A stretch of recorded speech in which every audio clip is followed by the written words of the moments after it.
most of you can remember that too, about seeing that one kid get made fun of and not doing anything about it.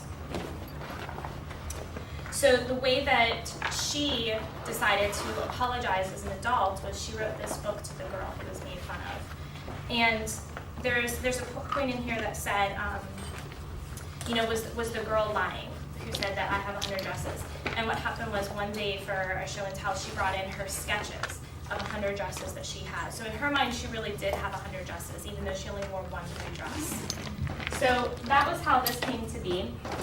We did this project as a school, and it was part of a guidance campaign or character ed campaign. It was called Stand Up, Speak Up Against Bullying. And the reason that we did it was our school had a high number of referrals that had been increasing over the year for bullying. And so we thought that this would be a good way to get the whole school involved with helping one another and not only not being the one bullying, but really standing up and speaking up against it. And when we looked at the referrals by the end of the year, they had decreased. I think it was by 25% that they had decreased. But the way that we did this was I have a teammate that I teach with who actually had started her schooling in fashion design. So I went to her for some help on what the material should be. And we had a parent volunteer cut out the patterns in a dress. I told some of the people who were in here before that I'm not a sew. I don't sew. I don't do anything even similar to this. And so I really relied on a lot of other people and asking for help. So this is very doable, even if you have never done any type of activity that had to do with sewing. Each student or each classroom was given the book, and I'm in an elementary school, K to 5. So looking at this book for a kindergartner to read, there's no way that you can go through this. And then even looking at the other end with intermediate, with teaching 4th, my concern was time restraints. How am I going to actually be able to read this, doing something, just one more thing? So some of the ways that we found that it worked for us was there was a really big push for fluency at our school. As we were looking at data, the fluency was dropping, which caused the comprehension to drop. So the way I used it in my class was I did end up using it as a read aloud, but then I put it out for the kids to practice their fluency reading back to one another. Another teacher actually turned this into a reader's theater, and then she presented it for a kindergarten class. So that was a way that we were tying different people together.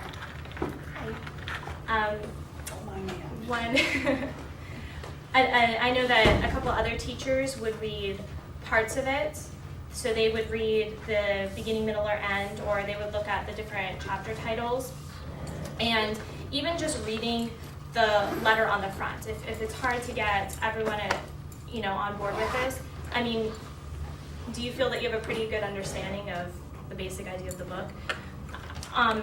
Honestly, I started reading it right before the holidays when we had those extra days, and I didn't think I was going to finish it, but the kids were so excited by it that we ended up finishing the whole book by then. And then each teacher, so each one of these patches represents a classroom. So each teacher was given a patch, and as a group, they had to collaborate with what's our message going to be, what's our slogan, what did we get from the book, what do we want others to see? And I thought this one was really neat. This was a team of 4 teachers that did this, and each part of the classroom made that to come together to do the Don't Hurt My Heart. I thought that was really sweet. You can see we have some artistic teachers on here. There was this one that I thought was really neat. They had all of the kids put their fingerprints on, and then it says, "Speak up, stand up." There's a couple other ones that I know that the students drew. Let me see where that one is. Oh, down here they have their initials. They all signed it, that they were going to stand up and speak up against bullying. This one was my classes. We put a few slogans. We put stand up, speak up, be bully free, be kind, be nice, treat others well. And so I had the kids work in groups to come up with what they want their slogan to be, and we ended up with 4. And then one of my students drew the blue dress that the girl used to wear every day. Right. So this is the 100 Dresses project, and that obviously integrates reading into character education. Well, there's another option that you can do with kind of the same idea, and this one's called The Quiltmaker's Gift. I'm not sure if you've ever read this book, but this book is about, it starts off with a quilt maker that she makes beautiful quilts for different people, and the people that she gives them to are ones that are homeless or poor, or somebody who really needs the gift. And there is a king, which in a lot of stories there are some pretty kings, and he asks all of his people to come to him and give him a gift for his birthday. But the quilt maker doesn't come. And so he sends his men out to bring the quilt maker back to his castle, and he tells her that he wants a gift, and he wants her to make one of the quilts. And she told him no, she's not going to make one because she only gives it to those in need. She said, if you truly want a quilt, you need to give away all of your things. And of course he said no. He ended up putting her in a cave with a bear, but by morning, the bear had a quilt and they were good friends. But when the king came to her, he did feel sorry for what he had done, and they had a heartfelt talk, and they started talking about why she does that. And she said that she pretty much gives him a lesson on being humble, and that worldly things aren't the most important. Eventually, he learns her ways. He does give away all of his things, and by the time she meets him at the end of the story, he had given everything away, traveled, and he had forgotten how much he'd even wanted the quilt, and that's when she presented him with one. And so it's just a story about how when you're lost in service, sometimes you forget those things that were so much more meaningful for you before, and then he becomes a much better king to his people by the person that he's become now. So one way that I did this, and I don't have the quilts to show you because we actually made them and then we gave them away. We gave them to All Children's Hospital. So this was one, and I'm sorry it's so small. This was one that I did with math, and I worked on this with a team again. But any of these you can do independently if you want. I just like the collaboration because I think it brings so many other students. It affects so many other students. It brings teachers together, and I've always worked with good teams and a good school that I'm able to do this. But don't think that you have to go change the world through the whole school. You can start it with just your classroom even. We learned about patterns and geometry and math, and then we cut out, these were just scrap fabrics that we cut them out, and we talked about patterns and how patterns were made and how we see those in an everyday life. And then, so these ones weren't the actual quilts we made. This was just a geometry lesson on what patterns are. And once again, see, this is not me who's sewing. I use my resources. We weren't going to let the students sew it. We were going to have them just do the patterns. But we had a group called the Quilters Guild that came to our school and talked about quilting. And when I was talking to her, she said, they can do it. There's no reason why you should have volunteers sew it. Let them try it. And so we decided to, and they did a great job. They obviously had guidance with it, but every single student got to sew one part of the quilt. This was one of our substitutes that she does quilting, and since we were doing it with a sewing machine, she said, would you like me to come in and show how we do the stitches by hand so they can get that part of it? And so this was just a scrap piece that she had, and she let, once again, every single kid got to do a stitch. We put her in the middle of our pod, and then the students would come in as they were finished with their work to do stitches. And then there was just a few more pictures of it. Another activity that we did was they designed their own quilt, once again applying the patterns that they had learned in geometry, tessellations, different shapes. They didn't just do squares. And on the back of it, they wrote cards to the people that would be receiving the quilts. There are just a couple more pictures of the different patterns that they did.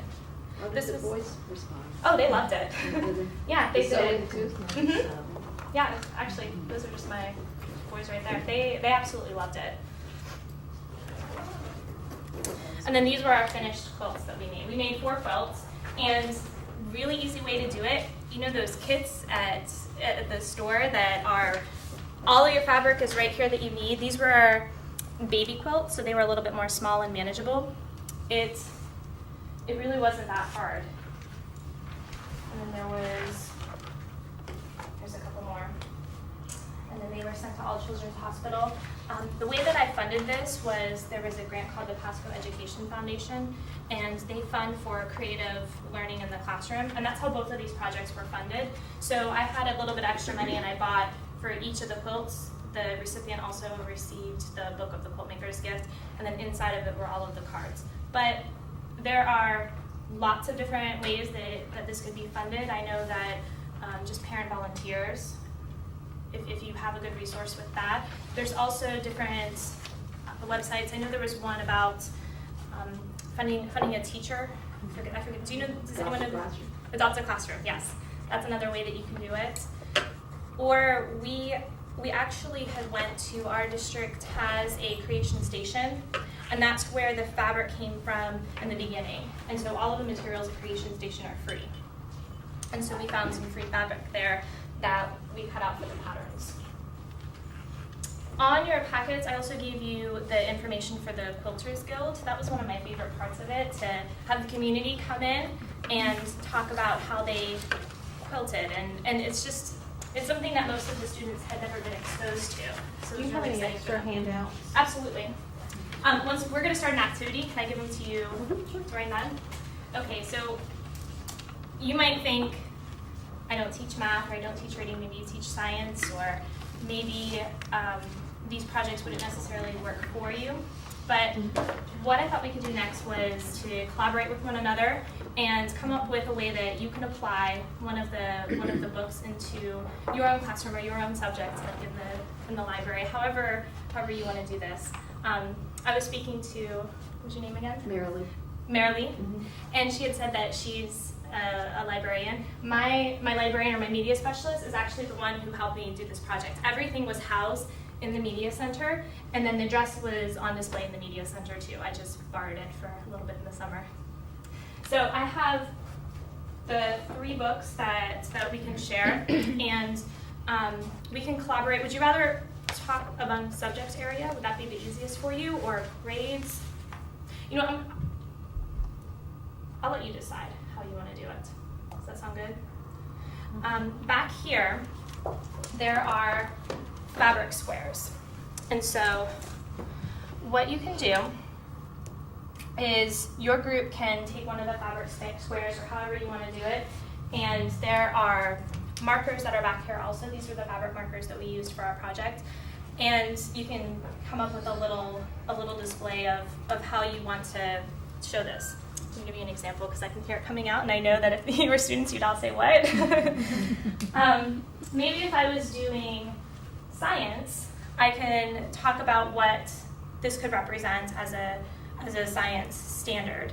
The first thing I think of when I see green is I'm thinking of living things. And so perhaps when I was looking through the quilt maker's gift, I can find the living things that are in here, such as the bear, and talk about the structure that was on it, or talk about the parts of a plant if I wanted to find a plant. Any way that you think you would be able to apply this to your own classroom.